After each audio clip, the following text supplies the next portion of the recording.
Hello everyone, I welcome you all to this new blog, and today I will try to share the story of the Mala, which is very famous in among the Buddhist people. And today this is also my one of favorite story, which is very close to my heart. So here I am, and I think and I strongly believe that this story has lots of potential to transform the sinner into a saint one.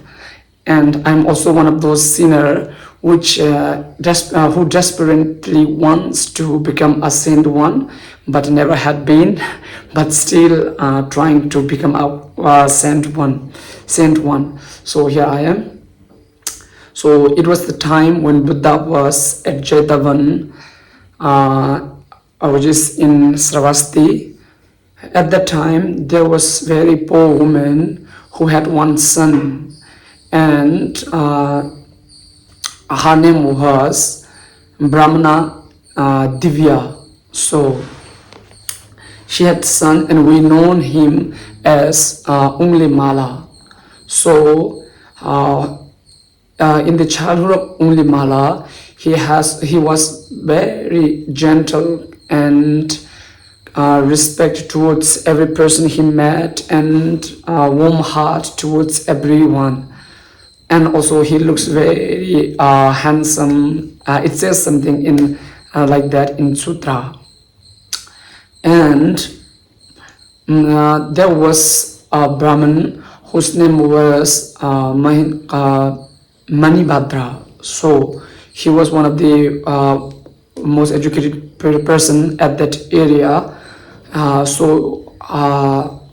Then Divya, the mother of Mala, wants to his student become a student of Manibhadra. So she sent student Mala to Manibhadra to learn something. So Manibhadra was also an advisor of the king of that area, and he had one wife. So at that time, Mala used to go to Manibhadra and learn and come back to his home. So one day, king asked Manibhadra to come at his palace to advise him on something. So at that time, Manibhadra went to the palace, and he instructed the Mala to stay at his home as a guide or protector. So at that time, Manibhadra's wife was very attracted towards the Mala. Mala looks very handsome, gentle, respected, and he had everything that every woman wants to have. So at that time, Manibhadra's wife reached towards Mala and took off her clothes and tried to seduce the Mala. But as Mala has been, so as Mala responded to her that I cannot do that because you are wife of my master, which means you are just like a mother to me. So by responding that, Manibhadra's wife was very, Manibhadra's wife felt very shameful about her action, and also she was very angry at Mala by his action. So, and she was also afraid that he will he will tell his master that what just happened before. So before he told his master, she snatches her face by her nails, and she arranged some people to bind her hands on the pillar, and she tear her ropes, and she stayed like that in the pillar. And when Manibhadra came back from the palace and he saw that view, he was very angry, and he asked to her, "Who did to you this?" And she accused that it was your student Unglimala who did all that. And he was very angry, and he knows that he had to know that Unglimala was very strong by physically, so he could not harm Unglimala by physically. So he smartly tried to deceive the Unglimala. That so he called Unglimala and he told him that now you have done something which is unforgivable. So for that punishment, you have to kill 1,000 people. So it was the his master told that Unglimala, and Unglimala responded that he could not do that, and his master asked him, "Don't you want don't you want a liberation or deliverance?" Unglimala said, "Of course I want deliverance. Why not?" So if you want the deliverance or liberation, you must have to kill 1,000 people for your punishment. So he accepted, and he went on killing 1,000 people. Manibhadra thought that while he killing 1,000 people, he will definitely die. But for his surprise, Unglimala didn't die while killing 1,000 people, and he came back lots of blood in his faces, and he came back to his master after killing 1,000 people. And for the surprise of Manibhadra, he once again he said that if you want deliverance or liberation, you must need to kill 1,000 more people and bring down the fingers of those people. So once again, Unglimala accepted master's advice, and he went on killing 1,000 people. And almost he killed 1,999 people exactly, and there was only one person left to kill. So at that time, Unglimala was in forest, and he was waiting for people to come so he could kill them. So at that time, Unglimala's mother was also mother came to jungle. She brought something in her hand to offer his son. So at that time, Unglimala saw that his mother was coming. So he carried his sword, and he thought that I will send my mother by killing her. And so he tried to run towards his mother. At that time, also Buddha appeared in that place, and Unglimala also saw the Buddha. So he left his mother, and he changed his path, and he tried to chase after the Buddha. So at that time, Buddha, in appearance, Buddha was walking slowly, and Unglimala was running very fast. But no matter how fast Unglimala ran towards Buddha, he could not reach the Buddha. So he asked the Buddha to stop and stop, but Buddha kept walking and walking and walking on. At the last, Unglimala was very tired and requested Buddha to stop, and Buddha stopped, and Unglimala reached at him, and Buddha Buddha asked Unglimala that how can you be so blind that not knowing that by killing people, you will win to have, you will have liberation. It was totally, there is nothing relevant. So Buddha asked him, how can you be so blind that by killing other you will attain liberation? It won't be a path of liberation to kill people. So Buddha asked Angulimala that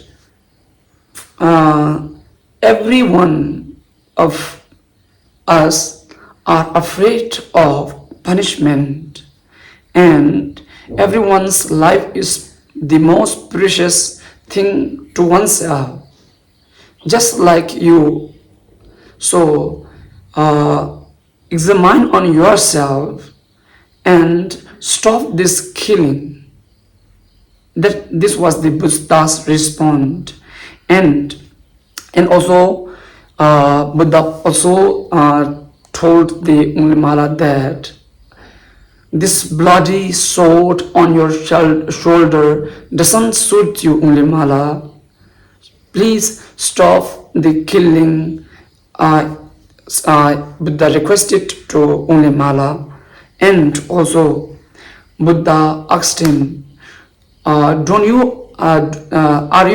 you the one who also believes the cows are the mothers and worship it? And now you are carrying souls towards your real mother. How can this be a liberation path? So this is the blind faith that you will achieve liberations by killing other people. So Angulimala, stop this killing, and this isn't the liberation's path. And then Buddha pointed Angulimala to his mother. Look at this mother. Isn't she the one who carried you 9 months in her womb? And after giving you birth, isn't it she the one who feeds you, who care for you, and who clean up all your shits? And now you are carrying swords to kill her. How can this be a liberation's path? And also Buddha pointed his mother and look at her. Can't you look at her? Can't you see the tears in her both eyes? And can't you see her clothes? It is very ramshackle, old, and can't you see her feet? It's bleeding. And can't you see in her hand that she brings food for you? How can you be so blind that still you are carrying swords to kill her? Angulimala, stop killing. This isn't the path of liberation. At that time, when Angulimala glanced at her mother, he was crying,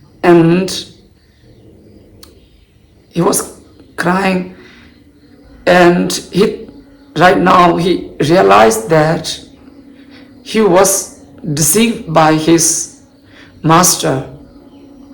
So now he gave up killing, and he dropped his sword in the feet of Buddha, and he cried a lot, and he asked Buddha that please accept him as his disciple. And Buddha told him that before you become my disciple, you need a permission of your mother's. So you go to your mother and ask her permission to become a monk. So Angulimala went to his mother, and he took a round of his mother so many times in clockwise, and he bowed down to his mother's feet and cried a lot and tell his mother that I have been deceived by masters, and please forgive me, mother, and please permit me to become a monk of Buddha. And mother was very delighted, and she permit her son to become a monk. And then Angulimala become a monk, and he also achieved the liberations by become after the lots of striving in dharmas. He become a arhat, and he attained the liberation. So this is the story for today, and from this story, most of the people, they use this story to encourage the sinner to become a saint one. Yes, of course it is, and it is this plot of story, and it is also a lesson from the story. But I also think this is the story which tell us that we should very carefully to select our teachers or masters. Otherwise, if they can deceive us, then our whole path can be something else that which we don't want it. So I think this story also teaches us that we must examine our teachers, master, to become before becoming their student. So that's all for today, and stay tuned. We will have lots of fun together in here.